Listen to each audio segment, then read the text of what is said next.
Hello,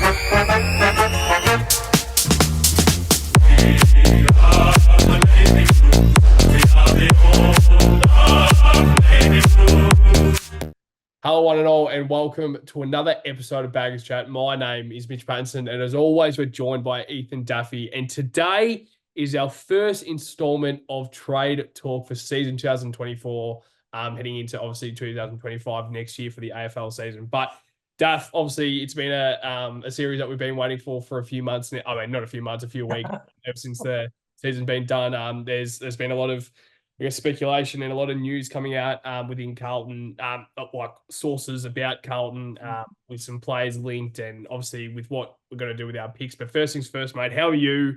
And just give me your initial thoughts ahead of this episode, because there's a lot of things to talk about. No, I'm good. Obviously, we're filming this on the Monday after the grand final, so we were just saying before we hopped on, we're a little bit jealous of the whole shenanigans around the Brisbane Lions at the moment. But no, it was actually a good day, other than the actual game. The on-field game wasn't fantastic, probably after half time. But yeah, we actually, or quickly, I'll just do a quick shout out. I bumped into a couple of Baggers Chat followers pre-game. It was just before Katy Perry hit the stage, but I think it was Debbie and her husband. Shout out to you guys. You guys watch every episode, and yeah, shout out to you guys. And yeah, it's always good, like we say, it's always good to bump into people that follow the channel, and gives us a little bit extra motivation to get stuff done. And obviously, with this series we're about to do with Trade Talk, it just skyrockets even more. Yeah, no, spot on. Like obviously you were at the game. My girlfriend is a Brisbane supporter, and she was at the game with her old man, so that was a great thing to see. But obviously I was watching it at home. I've got a new puppy that you've seen, Deaf Boy, called Henry. He's a golden retriever puppy, and he's been a pain in the ass. He's 8 weeks old, so I've got all day. I wanted to go out, but whatever. But obviously I just had to stay here and look after the pup. But just I guess a quick mention about the grand final. What did you think about that grand final? Did you expect that to happen, like Brisbane to smash? I was expecting more of a closer game, because I think Sydney, I thought to myself, I'm like, there's no way they can do what they did in 2022, but they ended up doing the exact same thing. So what was your kind of initial thoughts for that game? Yeah, I tipped the Lions. I just thought their momentum and their sometimes with the break. Obviously, there's been a bit of talk with the breaks when you have the double chance, and Brisbane didn't have that break, and the momentum kept coming. It was like us last year with a couple of wins, like face Melbourne at the double chance, but it's all a mental thing, finals, I think, and the way you kind of build into it, and also the way you build throughout it. And obviously, they had to get through a couple of hurdles, and I seriously backed them. I watched that Geelong one, the Geelong prelim the week before, and I just thought the way they kind of went about it. But like you said, I thought it was going to be closer, and thought if the team who was going to be winning by a lot would be Sydney. So clearly that wasn't. And it's funny, Sydney make the grand final and lose by a lot, and now a lot of question marks on their overall makeup of the list, when all was going well for 24, 25 weeks. And their supporters are probably thinking now, oh, do we have the right mix? Do we have the right guys? Over one loss in the grand final. So it just shows it's not just us. Every team is going to be looking to improve, and clearly Brisbane will be the benchmark heading into the year. Yeah, spot on. Because I know that I think it will be a big trade period for Carlton, but I think it's going to be it's heading into this year, heading into this trade period. You have a lot of clubs, as you said, there needs to be a lot of I guess reshuffling because I think now a few clubs are starting to realise what their best football is and what the right structure is, and I think Carlton are in that vote as well, of knowing the type of football we want to play. And I think that's when we try and look at certain players to bring into the side, and that's obviously what we're going to touch on today. Just quickly, I was coaching today. I was 9 till 3, 6 hours in the sun, and I'm looking a little bit red on the camera there. Well, we wouldn't complain. I know that you would say that at the game you obviously got a little bit burnt, so it's great to have some good weather. But yesterday it was pissing rain all day, so let's just hope that the next few days will the weather stays like this for obviously heading into summer. But Daff, let's swing straight into the thick things of trade talk. And the first thing that we'll touch on, I guess, is something that I think we did touch on it in our last episode, but we'll obviously touch on it in a little bit more depth right now. And it's the players that we have unfortunately not given a contract to for season 2025. So the delisted players, Caleb Marchbank, Jack Martin, Alex Murkov, Dom McHugh, and David Cunningham are the 5 players that have not been given a contract for season 2025. So obviously one of the big players there is Jack Martin, and his preference was to actually be delisted, so he has a bit more, I guess, like he has a little bit more freedom to search for other clubs. He doesn't necessarily want to choose a trade right now because he wants to try and explore his options. So I know that Brisbane are linked to him, Fremantle, of course, West Coast as well. They're the 3 clubs. Even Gold Coast, I've heard some things as well. So your thoughts initially, Daf, just on those 5 players, and if you think it's somewhat it's kind of a touchy subject because we both don't really want to talk too much crap about them because they've obviously just lost their job. So if we look at it like that, it obviously is a bit shit for them. But your initial thoughts on those 5 players and the services that they gave to the club, what's your thoughts on that? Yeah, I think ultimately when I first looked at that a few weeks ago, whenever the news dropped, I thought that was a good statement to make from the club. I think we just the last few years, like I was saying it to you before we filmed, we can't just accept, the list we have right now. You got to keep evolving it. So I think the 3 names I look at is Marchie, Martin, and Cunningham, and the other 2 obviously Murkov and big Dom McHugh. Let's be real, they didn't have an impact. Yeah. They didn't have maybe internally they may, I don't know, because we're not there. But obviously on the AFL side, they had no impact whatsoever. So I'm looking at the 3 with Marchbank, Martin, and Cunningham, and obviously they had similar stories where they couldn't get out on the park. So we were speaking about it probably the last few weeks of the season, I think, and do we delist these guys? And I think I like it. Pull the trigger. Yeah. Make the statement early, before the trade period, before free agency. And also, let's be real, we needed to clear out some players to fit in some players we're looking at in the trade period. Also, money-wise, you clear Martin, Cunningham, Marchbank off your cap. It's probably upwards of $1 million probably with those 3 guys. So combined, obviously. Yeah. And yeah, so I'm happy with it. Obviously, wish them all the best, and I'm looking forward to see Jack Martin in the hoops of Geelong, and they sort him out. Well, that's another club as well. Yeah, I think he'll go. He doesn't want to leave Victoria, so yeah, it's interesting. I've heard a few other things that he wants to head back home. Yeah, well, he didn't think that's why he got requested to be delisted, because I don't think the Cats would have gone after him, but it looks like they're going to get him. But the whole landscape of trade period, it can change within days. But if there's one club that could fix his injury issues, it's probably Geelong, isn't it? And it really fucking pissed me off.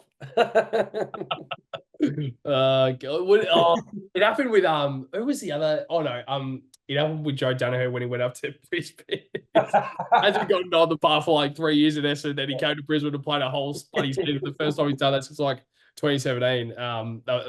That's I haven't seen that. But I guess the question is, and obviously it is quite a tough question to ask straight away, but I guess out of those 5 players, do you think there is any chance that you would consider a rookie contract or to picking them up in the preseason draft?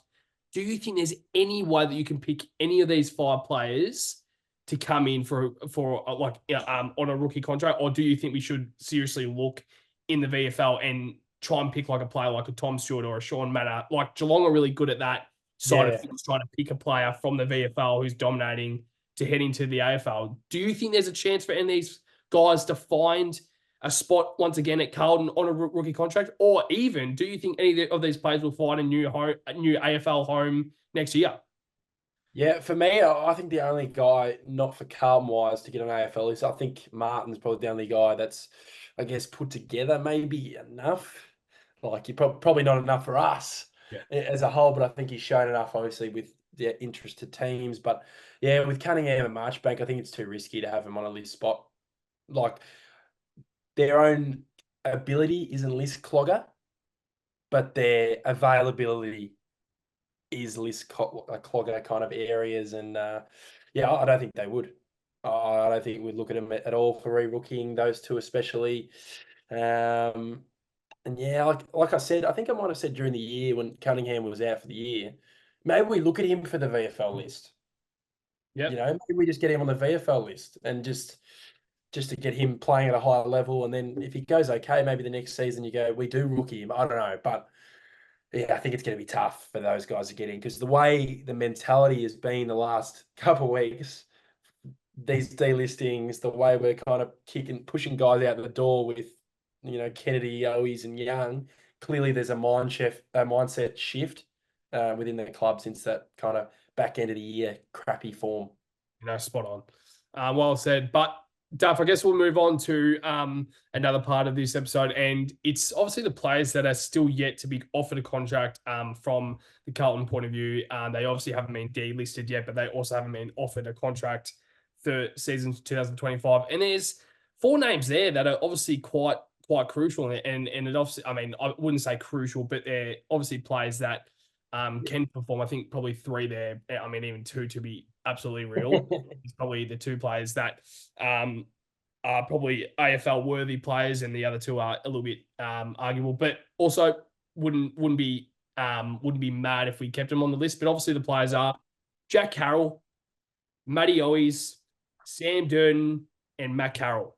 They are the 4 that right now heading into season 2025, they haven't been told that they've been delisted, but also haven't been told that they obviously are getting a contract. And obviously the 2 other players, obviously we'll touch on it in a little bit more depth later on. And it's Matt Kennedy and also Lewis Young. They're the 2 players that might be forced to explore their options for the trade period, because we might not even want him on the list next year. I mean, obviously they're still contracted, but Yep. I think the club is almost pushing them out so we can bring in some players that obviously we'll mention later on. But Daff, those 4 players, obviously the 2 players that I was talking about is obviously Jack Harrow and Matt Owies. They're the 2 players that have kind of proved themselves somewhat at AFL level. I think Matt Owies is a little bit more experienced in that sense. Jack Harrow's still finding his way.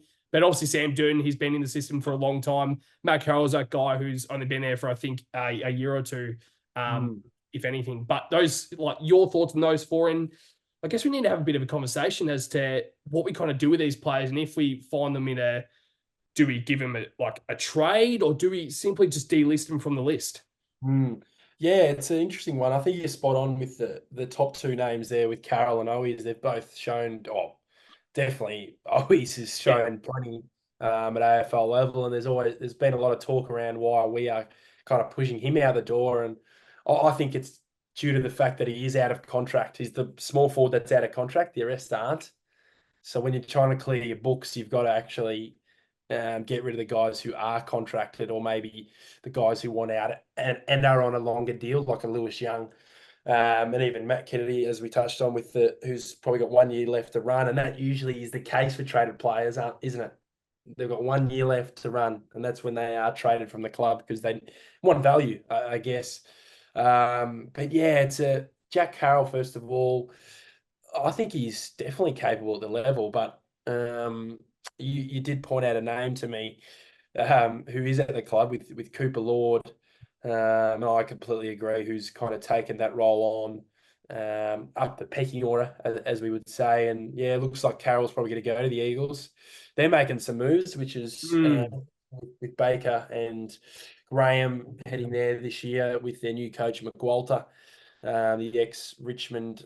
I guess he was the interim for a bit there last year when Hardwick fled to the sunny Gold Coast. But yeah, they're making some moves, and clearly Jack Carroll is on their radar. WA boy, wants some more game time. I thought he didn't get enough games this year. I thought he was just too much in and out of the side, considering that probably adds to that whole selection kind of chat. Like you're dropping him in and out when he's playing good footy. And then you got other guys playing 25 games who had really massive form slumps. So I think he's definitely good enough, but it's looking like he's out the door. And, he's got a lot of interest. And we'll touch on a bit more after. And obviously Durden, I think Durden's situation, okay, this is the 2 options, okay? If Lewis Young stays, Sam Durden will be delisted. because they clearly want the spot gone. Yeah. That spot gone, whether it's Durden or Young. Priority's Young because he's got value and he's contracted with probably a bit more cash than Durden. But if he doesn't have any like suitors at the moment, Lewis Young, which is interesting for a guy, he's 200 centimeters, at North Melbourne or even, you know what I mean? I feel like some club like that would be really good. And I think he's played some good footy probably at the back end of this year, which has kind of got his value to a reasonable level to get rid of him at this stage. But yeah, if he goes Young, I think Sam Durden will stay just because it's a defender already on your list. You don't need to go out and search for one. You've got him. But the question does have to be raised though. Like, if Young goes and the backup defender is Sam Durden, Haynes is obviously a target, so we'll get him. Is it going to be Haynes and Wiedering as the two keys? And what if one of them goes down? Are we trusting Sam Durden to get the job done? I'm not entirely sure, but I'll ask that question you just after I talk about Matt Carroll. He had a groin this year. He's another one. If we bring in more than we think we're going to bring in the trade period, he'll be gone. Mm. I know he's been there for 1 year with a groin injury. It's not his fault, but we're here to win premierships. So a list spot has to be open. I'm sorry, Matty, but he could be gone. But I think it's another situation of, depends on what happens with the list. I think Carroll and Owies are gone, but it's Durden and Carroll really depends on what happens and who we bring in. What are your thoughts? Yeah, no, you're you're spot on, and that's exactly how I see it. In terms of, I love having the depth. I love having, because we know how Carlton have been the past few years. There's been certain years when we need to rely on our depth and we simply can't get it done. And I think Brodie Kemp has been that player that's kind of found something up forward, and I think we want to try. I think we should try and explore that. But then you kind of think about it. Well, we've already got Harry Lemmy as that key forward depth if Charlie Curnow or Harry Mackay go down, and obviously Jackson Varney is coming back in as well. So maybe you experiment, I guess, Brodie Kemp moving back, probably put on some size and get him ready for a key defender role. Because I think he's got the capability to be a good key defender, but he's too light at the moment. I think he's tall enough because he's obviously I don't know exactly like his exact height, but I know that he's tall enough, and he plays a little bit taller. He plays a little bit taller than what he actually is as well. So I think he's definitely capable at the level, and that's why that might be what the club is kind of thinking about. Whether they're trying to explore their key, and also if we can get Lewis Young for some value right now, and he's had a pretty good season, get something in the door right now, and we could even pick up a good key defender in the draft as well. Yes. So that's another thing to try and develop, I guess, in the draft. But that's where I see it as well. Like, I mean, Nick Haynes isn't reliable. I mean, he's reliable, but he's not. But he might. I mean, he's starting to head into the twilight of his career. I don't think we could put all of our cards into him, because if he goes down in the preseason, who comes in if Lewis Young's gone? And I don't know if I want Sam Durden to be that backup key defender. And I don't know if I want Brodie Kemp to be that either.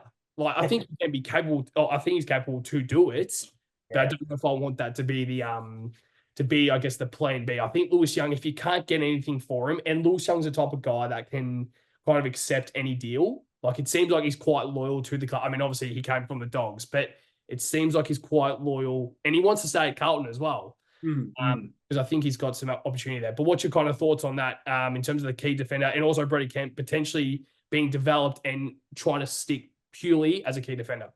Yeah, I agree. I think he should go back. I think with Silvani and Lemmy as well. I reckon Moya will have a very good look in. I know he's 187, but plays that as a third tall, he's probably perfect, to be honest. So, I don't think Kemp will have a spot up forward with those players available, if they're available at the start of the year, which I think they will be. But yeah, it's I'll back him in to be the defender.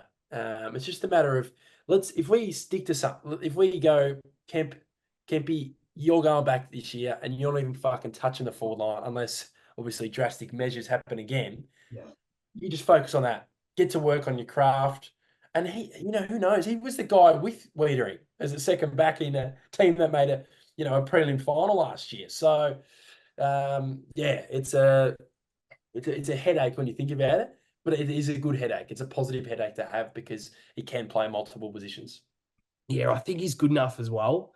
Like Mm. I think there's been a little bit too much mess around with him and his not I guess mess around, but just a bit Yeah. of a shift and a change. Like obviously he came in as a midfielder from Mm. like the draft, and then obviously he's been moved back, then he's been moved forward. He hasn't been moved forward permanently, but when we Yeah. saw that game and he obviously played forward, I loved it. And you were the exact same. We both loved the way that he played up forward, and that's something we were really excited about. But that was it without Harry and Charlie there. So I think Harry and Charlie definitely come in. But I think I really like Harry Lemmy as that key forward as well. I think he's got that natural forward ability to really improve. And say if Harry or Charlie does go down, I think I want to try and give the opportunity to Harry Lemmy next year. So let's hope that he gets a big preseason in over the summer, but also Brody Kemp can really get like as you said, really learn his craft, Yeah. really nail that down, and hopefully we'll see what happens with those two players. But I guess yeah, we'll move on now, Daff. To there's some talking points here. There's a hell of a lot of things to get through, but Mm. the first player that we'll touch on, you've obviously mentioned him a few times already, and it's Matt Kennedy. So I'll just give you some information before we move into the thick of things. Obviously, you know already, Daffy Boy, but just for the audience, you might not already know, but he's obviously contracted till the end of 2025, and he's obviously he's wanting to play some midfield time at a club, and obviously he will get that. I think he wants to stay in Melbourne, if anything, and obviously he will get that if he moves to a Richmond, especially if they're losing a Jack Graham and a Liam Baker, who obviously rolls through there. I think he can really thrive there as a big body midfielder. I know that he really does want to explore his options, but also he really wants to stay at the club. But he wants to try and, I guess, prove that he can play in the midfield, but I don't know if he's going to do that at Carlton. But he might also have the mindset of, yeah, well, let me have my chance over the summer and really get going. But I guess the question is, Daff, is your initial thought, do you think he will stay? But if he doesn't stay, what do you think is a suitable trade for Matt Kennedy if we can get something done? And I guess do you want to pick back? Do you want to trade a lot like a player in exchange for Matt Kennedy? What are you trying to think about if obviously Matt Kennedy does request a trade? Yeah, it was a very interesting news to kind of when it came out, it was a bit like, whoa, like clearly something's going on here, in terms of how we want to structure up next season. And I think the Blues, I think we want him to stay. I actually think the club want him to stay Yeah, badly. yeah, I actually think they want him to stay, but they're doing the good thing by going, do you want to progress your career further and play at a club and be in the midfield every single week? Because you're not going to get that at Carlton. no, But we would love you at Carlton. So it's a very and I think he's happy at Carlton clearly, but it's more, does he want to move to a club to further progress his career? And I think he could, because there's definitely a lot of clubs that would need him. I think he's that perfect inside mid, and I love Kennedy. I think he's great. He provides a role. Like if he stays, he'll provide that role up half forward and midfield. So yeah, that also in the Kemp situation will be interesting too, because if Kennedy stays, he's that midfielder who plays that half forward role. Clearly, that's what they think he is, and they will go roll with that. But yeah, I think with it trade wise, I think you're probably looking at a 30 something, maybe 30s, 40s. I don't think we can ask for too much. But maybe if you try to go to a club like, I don't know, St Kilda and go, you offer us 25, you offer us or whatever, 20th pick in the top 20s, and we'll give you Kennedy in a second rounder. Something like that. Get higher up the order in a way that's beneficial for both clubs. So people just think you just get, it's a trade for one thing. You can always find ways to get yourself higher up the order, especially if a team like St Kilda don't need a 20, or a team like Richmond who don't, they've got so many picks inside the top 30. maybe you go, we'll package up Kennedy in a second rounder or Kennedy in a future second to your club, and you give us, pick 20. He might be rated as pick 30 higher in terms of trade value, but you're adding that extra element to it. So that's going to be an interesting watch. And hopefully, if he does go, it's not to Collingwood. Oh God, if he go, I don't think he would even want to go to Collingwood. He'd be like, hey, that's the one club that I don't want to play for. And that's Collingwood. But, I mean, I do think about it. I think that's the type of player that they actually need in that midfield, like a Jordan golly gosh. But I guess I kind of a little bit disagree with you in terms of the pick 30. Like I'm looking at it in terms of like I think we can kind of ask for a little bit more. He's played every single game this year. We want him to stay. He's contracted till next year, and he doesn't want to leave. So if some clubs are approaching and be like, "Yeah, we want Matt Kenny. Yeah, we'll offer you 35." No, we don't want to do it. Yeah. Like we are. The club is completely in control here. Like if you want to get Matt Kennedy, you have to pay up. The exact same thing as to what we might have to do for Dan Houston, and obviously we'll touch on it later on. Yeah. We don't want to move the whole farm around to get Dan Houston. No. And if other clubs want to do that for Matt Kennedy, who is a guy that we would love him to stay, but there's other players that will slot into that role as well. And it is quite an easy role to play. I think it's that half forward mid role that you sometimes roll through the midfield, but you can throw a Jackson Binns there. You can throw a Cooper Lord there. Like there's a few players there that you can kind of throw there. So I just think that there's a few clubs that might kind of bite the bait a little bit. So what's your kind of thoughts on that? Like, do you think there will be some clubs out there that would kind of bite the is that the right saying? Bite the bait? I don't even know if that sounds bite the book. Yeah. Yeah, there you go. I don't know what I was saying, mate. But I guess do you think there could be some players out there, some clubs out there that would look at Kenny and be like, he's the type of player that we want to try and move some things around to slot him into the side because he's that type of player that can really be a bullish midfielder. Like I even look at Hawthorn. Like they haven't got that. They've got a Warple, but they don't Newcomb, have I guess. Who? Newcomb. Yeah, Newcomb's. Yeah. Actually, yeah, Newcomb. Newcomb's good. It's like you said though. He can fit in a lot of midfields. I think. I look at the Saints. I think they have lack of brutality in there. I think Jack Steele is kind of fallen off a cliff a bit. I think he's still good. I think Kennedy's probably arguably got more impact currently. I know it's funny to say that, but in terms of your pick, like higher pick, I completely get it. I think he is, but it's more like, it's are we going to really play the heart? I know we really want him to stay, but the way we've done it is like we're happy for you to go. What happens if he goes, I want to go to Saints, and the Saints only offering 30?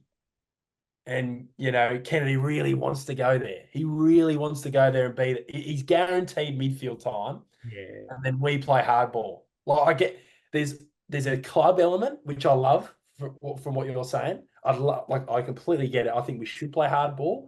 But then you look at it as if your player that wanted to stay initially, but wanted more midfield time, and you kind of are showing him the door, and then you play hardball, it's like that'd be a bit.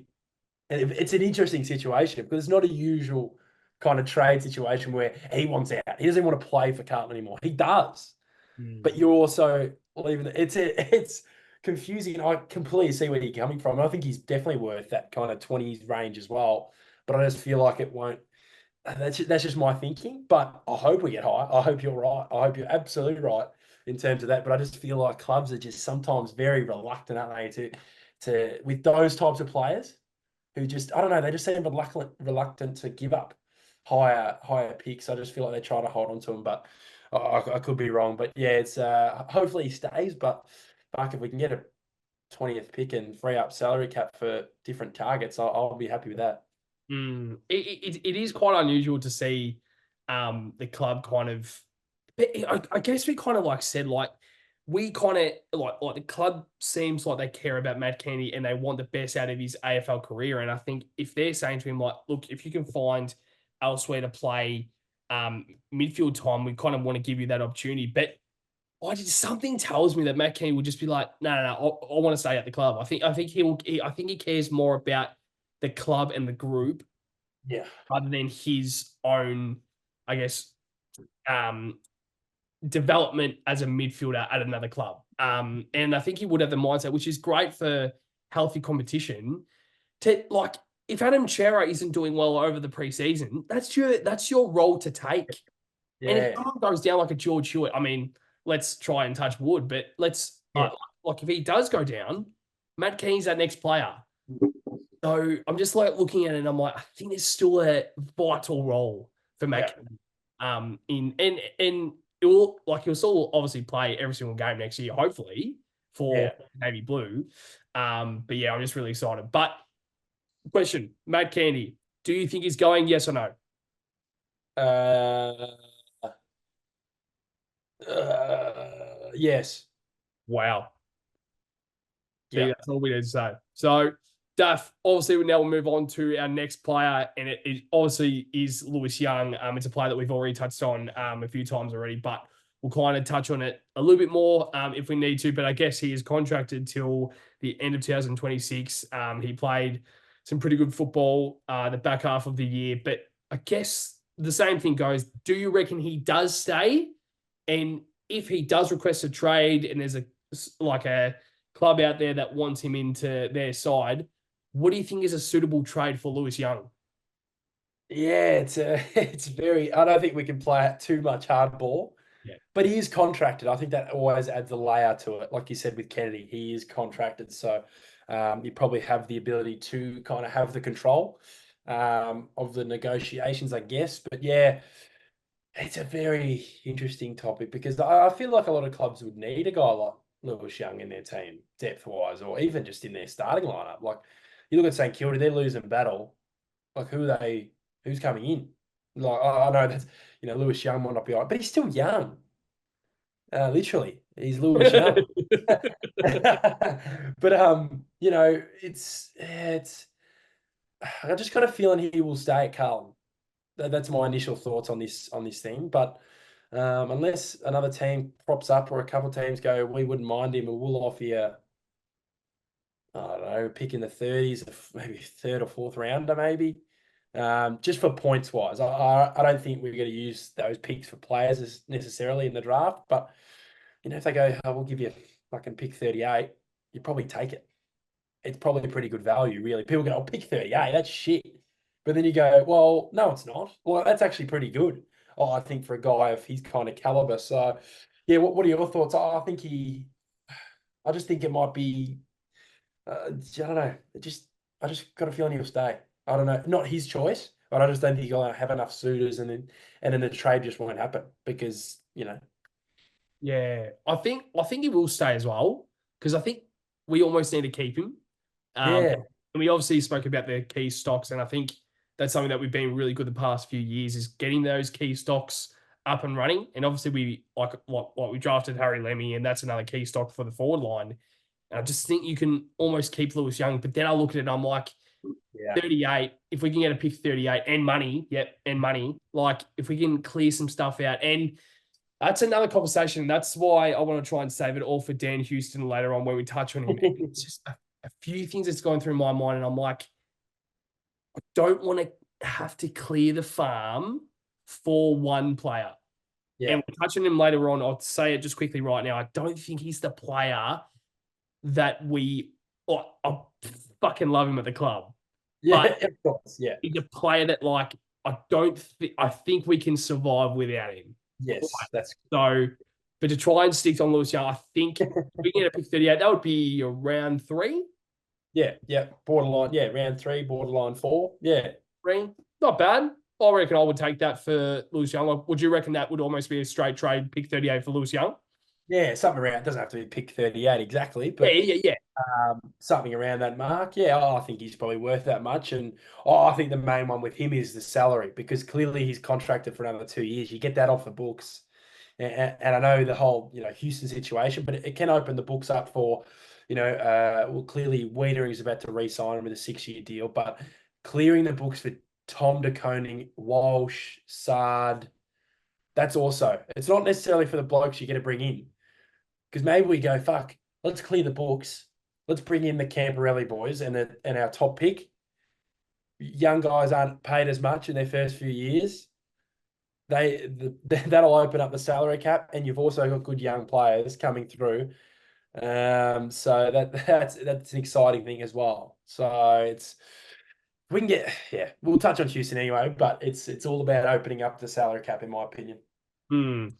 I was very intrigued after you said about I guess trying to clear some of the I guess the cap out of the club, and say for Lucian might have to make way, and obviously next year we have to sign Adam Starr, we have to sign Tom DeConning. I just had a look at the best at the AFL out of contract players for next year, and the Carlton Footy Club, there's a hell of a lot of big names. Yeah. Chera, Mm. Adam Sard, Yep. Alex Chincotta, Billy Wilson, Brody Kemp, Cooper Mm. Lord, George Hewitt, Harry Yes. Lemmy, Jack Silvani, Jacob Wiedering, Jesse Motlop, Matthew Mm. Kennedy, if he stays, Mitch Yeah. McGovern, Nick Newman, Oh, Arata Fantasia, Sam Doherty, and Tom yeah. DeConning, of course, is the last one. But there's a few there that is crucial to this lineup. And yeah, just look at that. I'm like, I think we have to we have to look forward as well. Because Yeah. You do. if we can't fit these players in the salary cap, out you go. Because these Yeah. players are there for next year. We have to Mm. make sure that we lock these players in. Yep. And next year, Cody Walker is waiting there in the ranks in the Yep. draft. And that's Yep. a player that I think we have to do. I mean, obviously he won't cost a lot in terms of the cap, but there's Yeah. players. And if we bring in Dan Houston, it's a bit of money there as well. Yeah. So there's a lot Yeah. of I guess conversations and I guess like choices that the club have to make over this offseason for next year, because there's so many crucial players right there that Mm. you need to make a decision whether you're going to sign them on, or if you're going to find a way to make some players find another club to make sure that these players sign another contract at the club. But I guess the last player, Duff, and it's Matt Owies. He's probably the biggest talking point for, I guess, this whole, I wouldn't say debacle, but just a bit of a push Mm. out at the club to find another opportunity. And it might be to clear some salary cap to get some certain players in. And it's so obviously Matt Owies is out of contract. He kicked 33 goals in 2024. And the amount of conversations I've had about Matt Owies to other people saying, what are you doing, Matt Owies? Like, he's one of your best small forwards. But we both had the exact same opinion on this. And I've said a small person, and they're like, no, I don't agree. But I'm like, well, that's where I think we're kind of a little bit different, because I think there's a certain style that we both want Carlton to play next year. And I don't know if Matt Owies is in that. He's a fucking fantastic player. He's one Yeah. of the best small forwards that we've ever had. Well, not we've ever had, but the past probably 5-10 years, he's been a consistent small Yeah. forward player, and it's quite unusual saying that about a category P rookie 2019. But Daff, do you think he stays? And obviously hoping that he doesn't get delisted and he actually does get a trade. What do you think is a suitable trade if Matt Owies does request a trade? Yeah, well, first of all, in terms of our point of view on the whole Owies thing, I feel like it's completely one-sided, not with us. Apart from us and our point of view on this situation, I feel like it's one-sided to why are we doing this? Why are we letting him go? And my thinking is, like I think he's kicked the 33 goals, which is fantastic. But it's just I've never been overly 100% sold on him. And I think we've both said that, haven't we? Like during the year, like he's great. We're not saying like if you're listening now, we're not saying we're not having a go at him. But you look at the winning teams in the grand final on Saturday. For me, I want a Kai Lohman type. I want those types where he can take a grab because Owies is good at that. But can he do enough? Does he have enough pace? Does he have enough? I don't know what it is. That's why people go, oh, why don't we just get rid of Motlop? But I just feel like Motlop has more upside. as that role that you said that we're both kind of agreeing on. I actually agree on why we're getting rid of him because he's out of contract. He has value. That how many players have we got rid of in the past, Patto, that have no fucking value? Paddy Dow is exactly one of them. Liam Stocker delisted. We never get anything for any of our players. Because they're gone when they have no value. Sam Petreski-Seaton, he's pick 5. His value just skyrocketed the opposite way and went downward, right? And we don't get anything for him. But now we've got guys who are on the rise and we're having a sook about getting rid of him. Yeah. Like you look at Kennedy, if he goes, we can cover it. If Young goes, we can cover it. And Owies, I think Owies is probably the one guy out of there who is definitely gone. I think he's 100% out the door, and I don't know what the offer will be. I don't really know how to look at it because clearly he wants to stay, but we don't. We almost want him gone. So if I was an opposition club, I'd be going, well, you're kicking him out, so clearly you don't rate him. Clearly you don't rate him. So that probably, the deal, it's going to be a lot of talk. And he's got like 10 clubs after him from all over the country. It's not like you haven't just got, a couple that might get him. He's had meetings with clubs the last few weeks, and he had one with the Brisbane Lions on the week last week. Yep. So clearly that's maybe a need they want filled, maybe. I don't know. But yeah, what are your thoughts? Because I think he's gone. I think he's absolutely gone. I think we need the cap space, and he's probably the most likely out of those 3 to go. And I think there will be 2 of those 3 gone. Yeah, I think that's the number one thing for me is it's the cap space. You can't be paying this guy 550 to 600K a year if you want to get the players that you want in. And I'm looking at like a news report as well, and Melbourne have just ended the race for Matt Owies as well. That's just come out, but I feel like that's already been a bit of news anyway. But they've officially entered the race for Matt Owies. So that's another club that's been interested, and it's Brisbane, West Coast, Gold Coast. They are the 3 others, but I mean obviously there's a few other clubs that are asking the question to see his status. But I think we've got the exact same opinion. And my number one, like Matt Owies is a player that I love his energy, but the one thing that I guess Jesse Motlop has that Matt Owies doesn't is the X factor. Yeah. Speed is the intensity. I'm not saying Matt Owies does not give intensity, but it's the intensity. It's a different it's a different sort of way to look at it. Like he's like but he tries as hard as possible every single game he goes out, and he shows the jumper, and you know that he's very emotional. Yeah.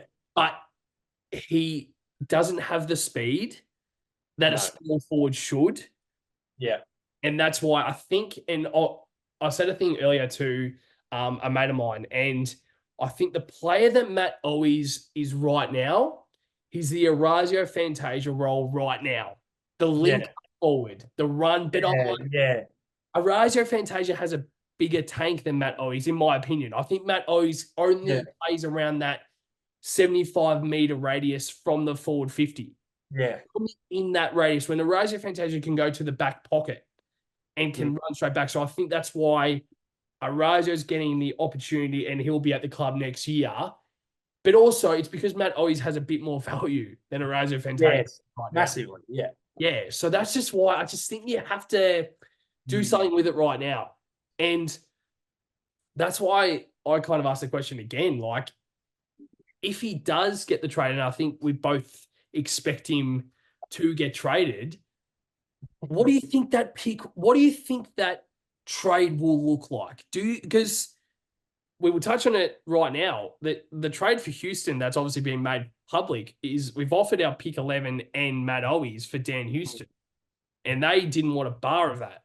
Yeah. So if you think Matt Owies is to get traded, what do you think that trade would look like? Do you think it could be don't reckon it'll be anywhere near a first rounder, but do you reckon it could be a second rounder, third rounder, even a fourth? How do you see that happening? No idea, but it's, in terms of him in the Orazio chat, I only think the reason why Orazio's above the pecking order because he's contracted. I think if it was vice versa, I think you'd know who was out the door. But yeah, it's all right. I seriously don't know how to get a read on it. Is it a third rounder? I think so. I think so. I think because he's out of contract too. So a third round, picking the 30. I know, people go, oh, what about higher? Because he's kicked 30 goals. Well, maybe. But, if I'm a club looking at him, I'm not giving up too much. I think he's good. He'd be a good bargain get for whoever he's gonna get. Whoever he's gonna go to. Sorry. I don't know, but third round, a borderline second. I hope. But I think he's out the door, nevertheless. Would you be happy with that if it's if it is a fourth rounder? Would you be happy with that? If there's a lot of interest, he'd want to be bumping up his value, I think. So give me a third rounder for him, and I'll be content. Yeah, he kicked 23 goals. Yeah, but yeah, I know. That's people are already thinking, these two blokes aren't rating Owies. It's not like we're not. For me, okay, this is where I look at it. All right, Carlton are a good team, right? How many goals is Matt Owies kicking for North? Not many. There's your answer. I feel like a lot of his goals come off the back of a lot of hard work, and him too. His hard work, but also, it's I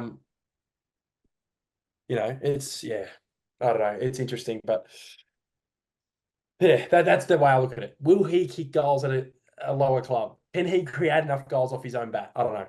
Yeah, and once again, we are not saying that he is anywhere he tries his bloody heart out, but with where we want to get to as the Carlton Football Club, we both think that he's not in that forward line. I would be happy if he stays 100%, but he's not in that best 22 if we want to be a premiership side.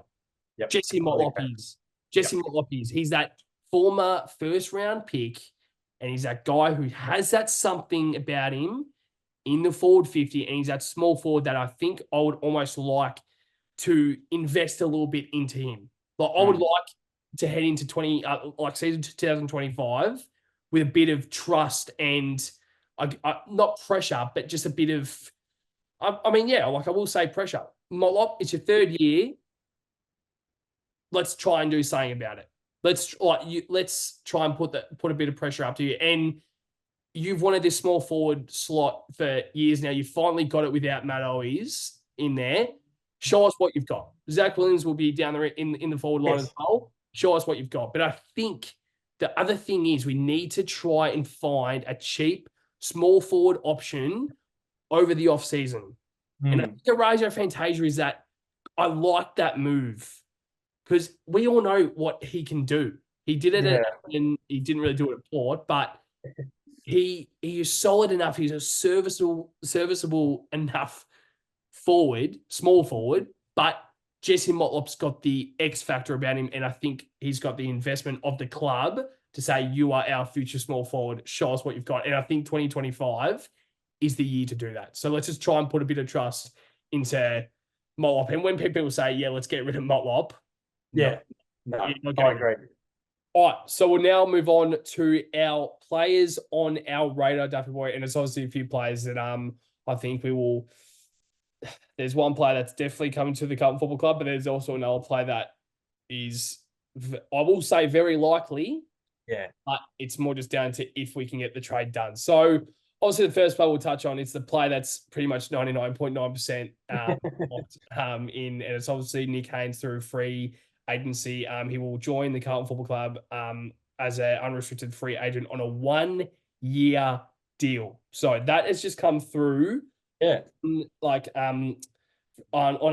the breaking news from Kaltumi, and he's obviously very reliable, and they wouldn't have put it on the AFL up if it isn't confirmed, and that's great from a Carlton point of view. If we can get him for a 1-year deal, no risk whatsoever. We were obviously speaking about it earlier, and you were saying that we probably are offering him a little bit more money than what the Giants are, which I don't really mind. Yep. It's not about the money; it's more about if we give him a 2 or 3 year deal. I'm just like, But if we're giving him a 1 year deal, I don't mind that at all. So Daf, I guess it's a handy get for Carlton. And obviously he's an experienced key back. He's obviously played in a grand final. And he's obviously been a vital part for the Giants in that key back position for a few years now. He's obviously heading into the twilight of his career. If not, he's probably heading into the night time of his career, Duffy Boy. But if we can get 1 or 2 good years out of him and hopefully try and push towards a premiership tilt, I think this is a really good get. But your thoughts on Nick Haynes and the whole, I guess, get in the club? What's your thoughts? I love it, and I even love it more that reportedly it is a 1 year deal. So, no, I really like it. Really, really like it. I think he has obviously had his kind of injury woes in the past, but clearly they've, done a medical with him and spoke to him and what he wants to get out of the next year or so at the Blues. And he hasn't been getting a game because of their 2 key backs with Buckley and who's the main one? He's Sam completely. Taylor. Yeah, Sam Taylor. He's completely flown past my head, Patto. But yeah, those two, you're behind them. And he's an All Australian in 2020. I've always liked the way he goes about it. I think when he was up and going in his prime, I think he was, he was obviously one of the best defenders in that kind of 2019, 2020 period. So yeah, I like it. I really do. And I think it's that, well, you're getting him for nothing. You're not giving anything up. It probably adds a bit of, key back stocks. People might talk about his injuries, but, we had Marchbank on this for the last 5 years. So, what is it really a risk? If you're getting rid of Marchbank and bringing Haynes in, I don't think so. So he is probably past that period where he probably can get better in his career. He's probably on that. But if he's the second defender next to Wiedering, he doesn't need to be the superstar. He just needs to be serviceable, get the job done, and we'll see from there. But and also a bit of experience, winning experience too, because the Giants, I know they haven't won a premiership, but they had that they've got that. I know there's something, that culture where they just find a way to win a lot of games every year. Obviously, there was a few seasons before Kingsley came on where they struggled, but that was that kind of regeneration period of the side. And in that, probably since 2016 to now, they've played a lot of finals, and Nick Haynes has played a lot of finals footy. So I like it. What are your thoughts? I actually like the deal. I love it. When it really came out, and there was a bit of news about Nick Haynes, he's not the player that we really want in the club to cover that key defense. I think there's a lot of other players that we kind of really want to come in, but he's a handy get because what not a lot of people know this year, I'm sure you know, but obviously he's played a lot of reserves footy. So Really it's not well, like he's too. been, he's behind Sam Taylor, Jack Buckley, and Lee Kalia as well. There's 3 players there that he's not really getting in front of, and he's probably realised that. I mean, Lee Kalia it's seeming like he'll probably stay at the Giants for a few more years. Yeah, I know that's I think I would really, really like him at the club, but who knows? I mean, maybe 2 or 3 years later when Haynes retires potentially, Yep. that could be another option. So, but yeah, I'm hearing for O'Leary, he's only getting a 2-year contract to really get his worth up for when, kind of like a Tom DeConning with how we didn't know how we only gave him a 2-year deal, and then when obviously at the end of that, that's when he'll probably get a really good deal from the club, which is obviously worthwhile. But I really like it, Nick Haynes. I really like that deal in that obviously sorry, the pick obviously, but I'm just liking their overall. Like, as soon as we realize that we need a key back, straight to Nick Haynes. Yeah. He's been really good in the reserves footy, and that's not what a lot of people have really realized about Nick Haynes. And a lot of people are saying like, "Oh yeah, he's injury prone." He's not injury prone because he's played reserves footy. He just couldn't get in the side. He just couldn't get in the senior side. And when he came in the senior side, he was actually quite solid. Yeah. So he kind of actually held his own, and it's just unfortunate that like when Sam Taylor is obviously back to playing seniors footy, you have to make way for Sam Taylor. So I just think it's a win-win for both clubs. Giants don't need him, but also we really need him from a point of view. So I absolutely love it. But is there anything else you want to touch on about Nick Haynes? Oh, I think the good thing about Haynes is, well, he's not massive, like height-wise. He's probably like 192, 193. So he's probably similar to a Brody Kemp, but he can actually play as the third tall as well if you need him. So if a McGovern goes out, you could probably roll Young into that key position if Young's still at Carlton, of course. But if Young is still at Carlton, you roll him in as a second tall, and Haynes can play as a third tall because he's an intercept defender. That's what he is. So, and that will free up Wiedering too. They could both. We've got to really. I like our dynamic down back. Everyone can fly for marks, but it's just a matter of how many guys we just get to just lock up and defend. But yeah, I really like the get. Yeah. He's 192 centimeters and he's only 32. Yeah, So, and it seems like players nowadays are kind of heading towards 35, 36, and they're kind of the players that retire around that age. So I think it's a play that you're kind of just willing to not really take a risk, but just get yeah, it done. It's costing us nothing. He's coming to the club on a unrestricted free agent, and we aren't yeah. giving anything up. So I think it would be different if it was a trade, but if Mm, it's free agency, just get it yeah, done. And he obviously won't be on more than probably 350K a year. Let's be real, maybe a little bit more than that, but I don't think it will be much more than that. So I think it's a win-win definitely for the club. But Duff, this is the big talking point. This is probably the main event of the episode, and it is Dan Houston. And it's obviously if you don't know who Dan Houston is, and you're watching this episode, he is obviously a very capable Port Adelaide defender, and he is still contracted at the Power for another 3 years, I believe. I think he's there till yeah, 2027.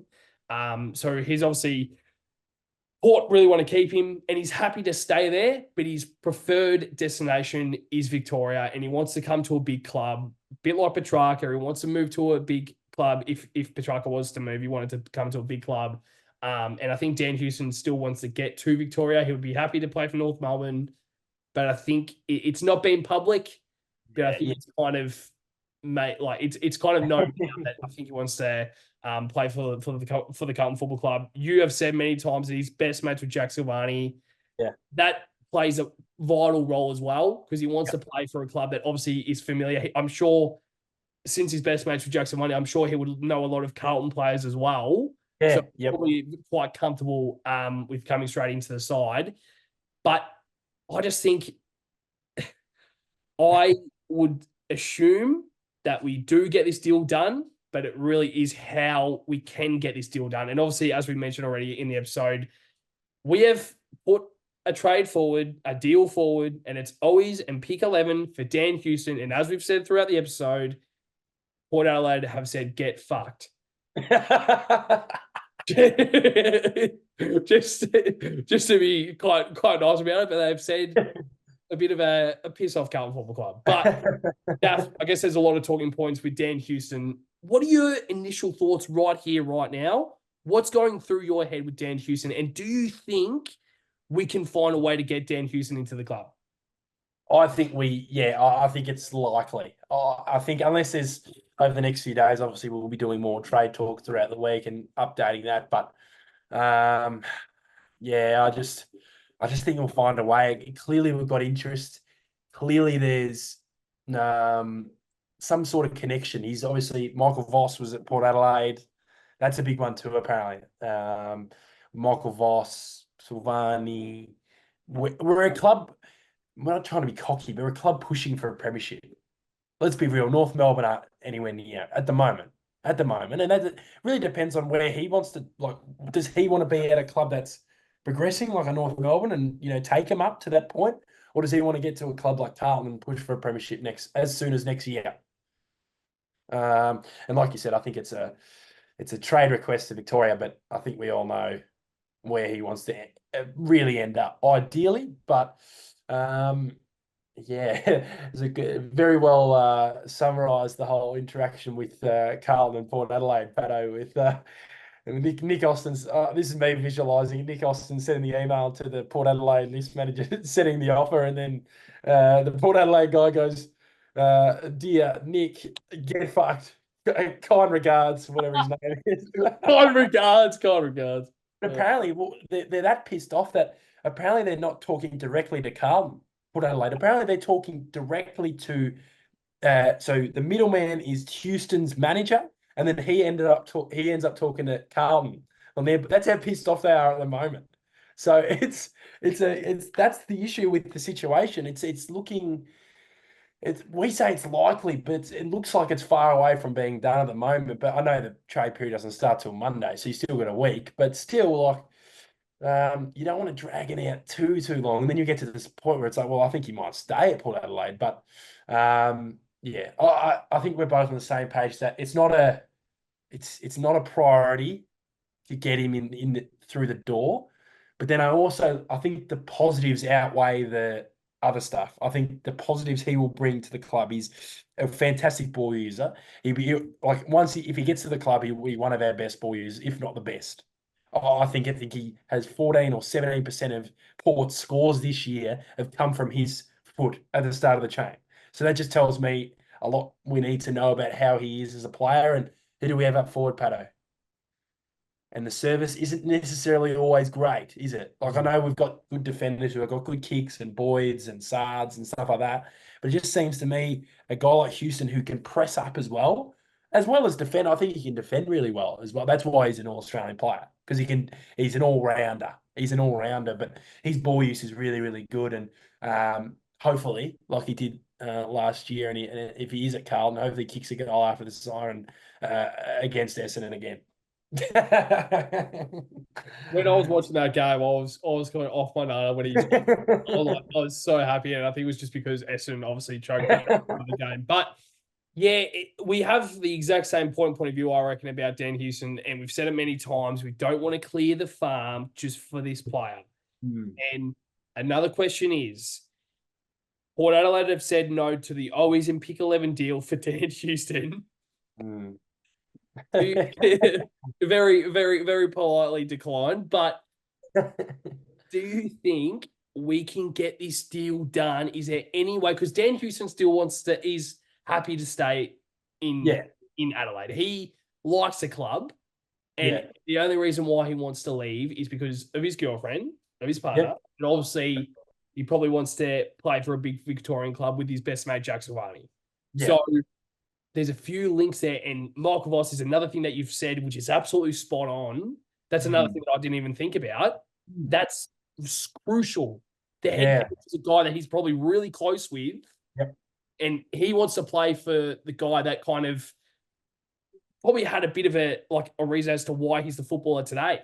He was there for a long time, Michael Voss, at Port Adelaide. I think he would love to, finish his career at Carlton, but they have said absolutely no, and they are furious. I didn't even know about that, but they are furious, and they don't want to even speak to Carlton about Owies and pick 11 for Houston. So to me, I'm thinking the only way that we can get this deal done is if they accept 2 first-rounders. And I'm sorry, I am not accepting that. And I hope that we don't do it. I really hope that we don't do it. He's a great player, and he's a player that I would love to have at the club, but we don't need him. We've got other players. If Jan Houston comes in, Jordan Boyd's not getting a game. In my opinion. I don't think I think Lockie Cowan's spot in the team is a bit like in jeopardy as well. I think he's still going to be in the side. I reckon Boyd will make way. I reckon Boyd would make way. Yeah, 100%. 100%. I feel like Cowan's that more defensive type. I think you can't have. Well, you can. I'm sure we would find a way to have all these guys who can run off half back. But and you look at Chincotta. Where does he fit into the thing? So I think he's spot on in terms of Boydie. Yeah. How do you think this trade can get done? Do you think? Would you accept 2 first rounders for Houston if we can get it done? Oh God, nah! I don't think 2 fair. I think this is what's going to happen. We're going to find a way to get a pick from another team.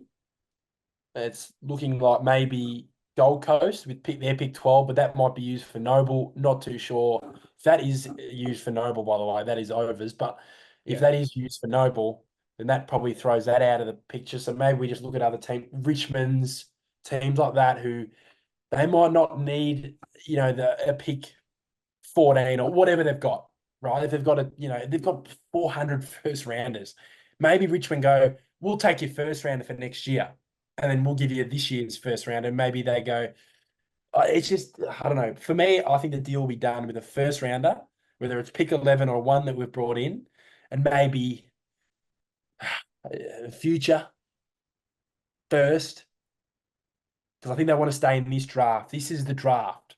We know we're getting Walker, like you said. So maybe we go, we are prioritizing Walker, knowing we're going to get him next year and give up our first rounder for next year because he is a first rounder. He'd be a top 10 pick. So maybe you go, fuck, we don't need that pick for next year. We don't need that pick at all because we're just prioritizing Walker. So maybe you go pick 11 and our next year's future first, and hopefully that future first isn't too high because if we finish top 11 next year or top 4, that pick won't be high, hopefully. But yeah, clearly that they want 2 first rounders this year, but I think they will. Houston says he loves the club and he wants to stay, but I feel like he wants out. Yeah, 100%. It's funny. It's like Barras, like, oh, I'm not leaving, but I'm going.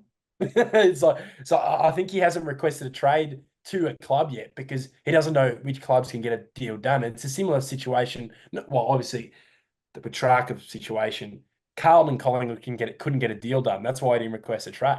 Yeah. People think, oh, Tom Morris was talking shit or something. No, they weren't. They were on the ball with the whole situation. It's just because they couldn't get a deal done for Petrarca, the clubs he wanted to go to. So, yeah, I'll be happy with pick 11 or whatever it ends up being. Pick 11 and then maybe future first and, it could be Houston and something back. I'd imagine they wouldn't do that. But, yeah, pick 11 and a future first will get it done for me. Yeah, I think I would be happy with a pick 11 and future first. If we get Houston and a future third. Yeah. I want something back. Yeah, that's the issue, though. They seem to be fucking around. But that's what I mean with something back. That'd be perfect because then you can use that future third on points for Cody Walker next year. But it's like, I don't think they're going to do it because it seems like they want 2 first rounders this year because the draft is so good. But we don't want to get rid of pick 11 this year. So it's going to be, it will be dragged on. It will be dragged on until, mate, either Port Adelaide go, fuck. But I just don't think they're going to just let him go like that. I just, because he's got 3 years left and he's a needed player. They missed out on Isaac Cumming. They missed out on Perryman. So those guys could probably fill that void if, Houston ends up not completely fill it, but play that role in a sense. But they're not getting those players. Cummings going to Adelaide. Perryman's going to Collingwood. So maybe they go, fuck, we can't get rid of him. We need him next year. I don't know. And to even look like from a trade point of view, from a Port Adelaide point of view, Jake Lukosius is coming into the club as well.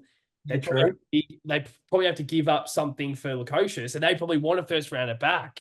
Yes. I'm just like, yeah. Come on, mate.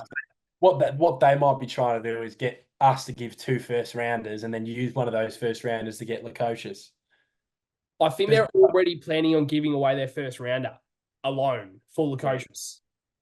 Well, just take pick 11 and you can use pick 11 for it. But then they want a draft pick for this year, Patto. That's the issue because the draft's so good. If the draft wasn't as good, then this deal would be done in a heartbeat. But I think clubs really want to get into this draft and Carlton want to stay in this draft, especially with a pick 11, which is a pretty good pick.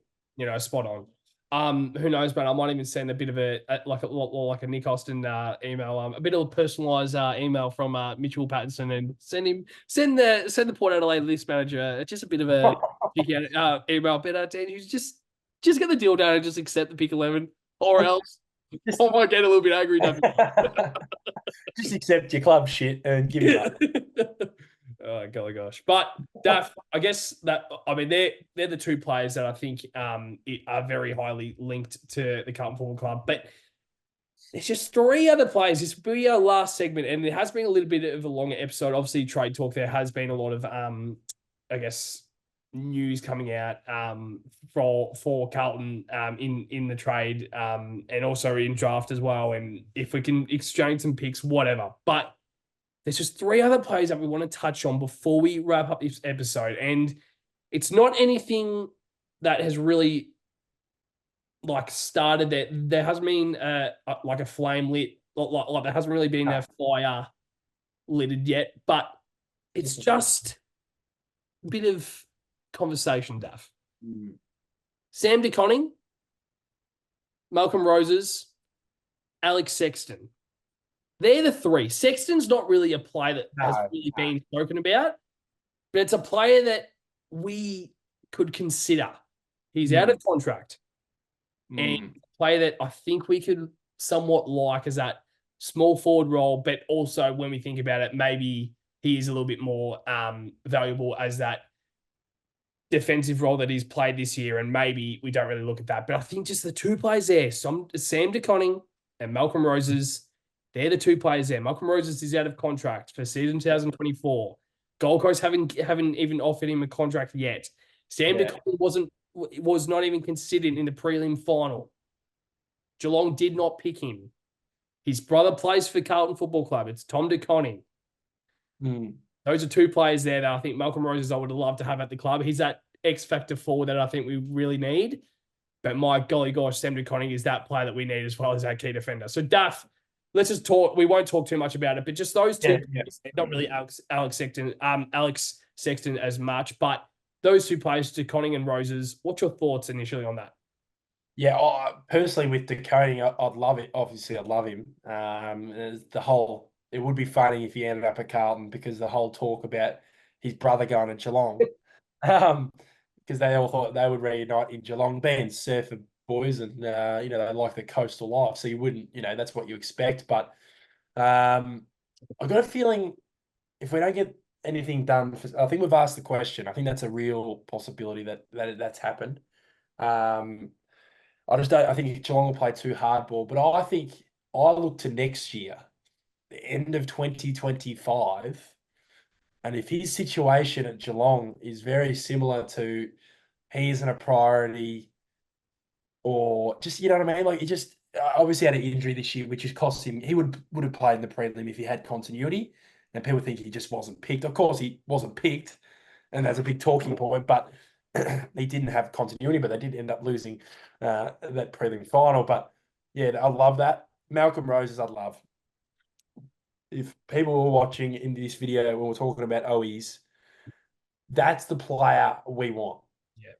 Pace, he's a left footer, I think. We don't really have a left foot forward, apart from Harry, obviously, but left foot small forward. He's got that zip, he's got that zap, he can run through stoppage, those types of players. So, and he's out of contract, like you said. Can we go, Malcolm, you can come to Carlton next year. We'll give you a game every week. We've got always going out the door. We've got young, small forwards that you might be ahead of. Who knows? But yeah, I'd love that. Obviously, Sexton's a name we both just talked about. I think we've talked about him on Trade Talk for the last 3 years, but he is one of those guys, isn't he? Like, if you just get him for chips, maybe he is that depth small forward that we lack, But, it's those three names are interesting, and maybe there will be more stuff on. I think Roses might be more of a possibility than the other two. I just think Geelong will hold firm on DeConey unless, what are we going to give up for him?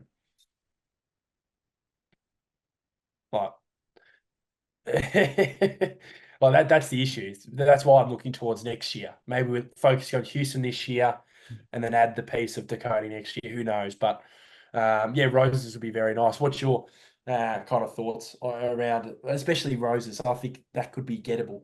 Yeah, no, I think Roses is a really good get. And I just did some research there because I just wanted to make sure. So I've seen one source where it says that he's out of contract, but I've seen another source where it says he's not. And he's signed to 2025. So I'm a little bit confused about that. So let's just imagine that he's not contracted till 2024. Sorry, he is contracted for next year. I still think we can get it done. Like, there's players out there that I think we can still get in the club, even if they're contracted. Did you find something? Yeah, I just searched it up as well. And it said 2-year deal, 2025. Yeah, that's weird. Yeah, so, and I just went on. Yeah, so he's got a year to run. I don't think we would have to give up too much. I don't reckon we would. Based on what you said in terms of contract hasn't been offered, extension. Obviously, he's still got a deal. So sometimes that leads to next year. But yeah, just I'd give up I don't know. I don't know what I'd give up. Maybe you talk about Matt Owies going the other way. I don't know. Maybe if they're interested, who knows? But yeah, he'd be a very, very nice player. Mm. Under the radar too. I like. Yeah, but like, he hasn't played. I mean, he's played a few games for the Suns, but he's not a lock in that side, is he?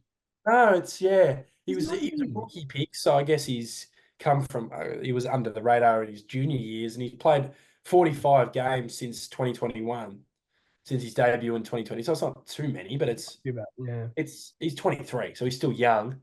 But yeah, it's not necessarily they've been particularly fantastic, but I think they've got pretty decent forwards up there. Yeah, because I look at their Mm. forward line, and there's like a Ben Long. There's obviously a Humphrey as well, who's kind of found his form. But other than that, there's not a lot of small forwards that can really, I guess, play well. And I think I am missing someone there. Who was the guy that did the backflip against us? Name. Yeah. Um, I don't even know his name.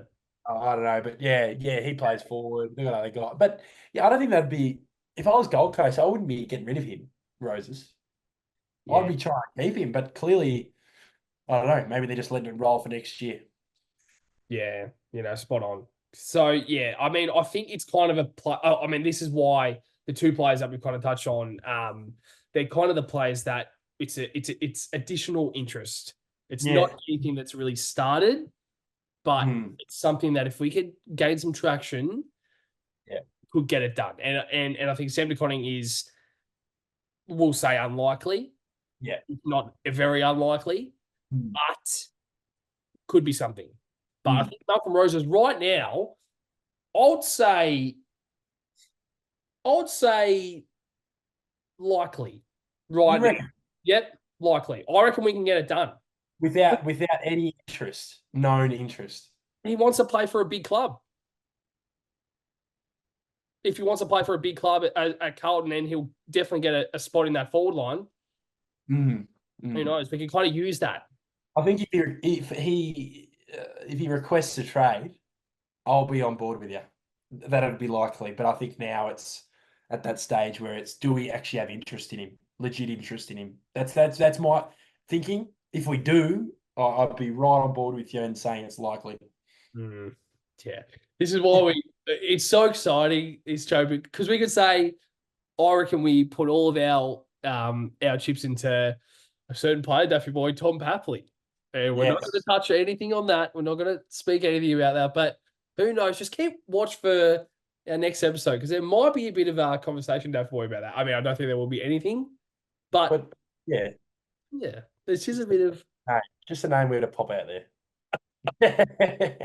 But yeah, I mean, like, this is why I think we love it, and there's obviously a bit of fantasy talk about it. Like, there's a bit of hope and be like, yeah, we could get this done. But right now, I think the players that we've mentioned right now, other than Sam DeConning and probably Roses as well, they're the players that we can really get into the club.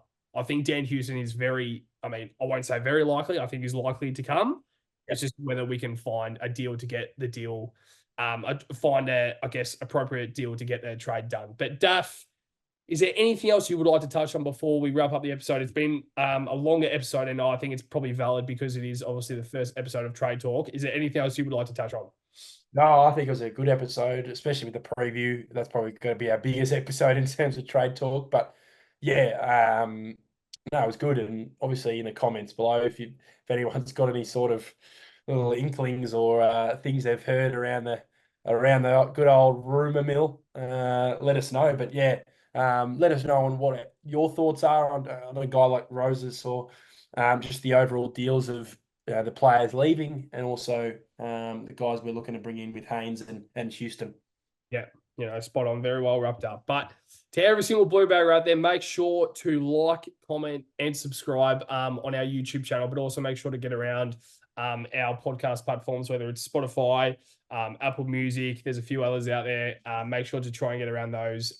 We will also be uploading a lot of content over the next few weeks, especially over trade period. We want to try and utilize that period because I think Carlton will be very much involved. So we want to try and get on top of that as quickly as possible. But we also really enjoy speaking about it as well. But Also, make sure to check out our socials. We will try and keep up to date with as much as possible, whether it's Daf on the socials, but also I might try and create a few videos for those as well. But to you, Daffy boy, and to every single blue bagger out there.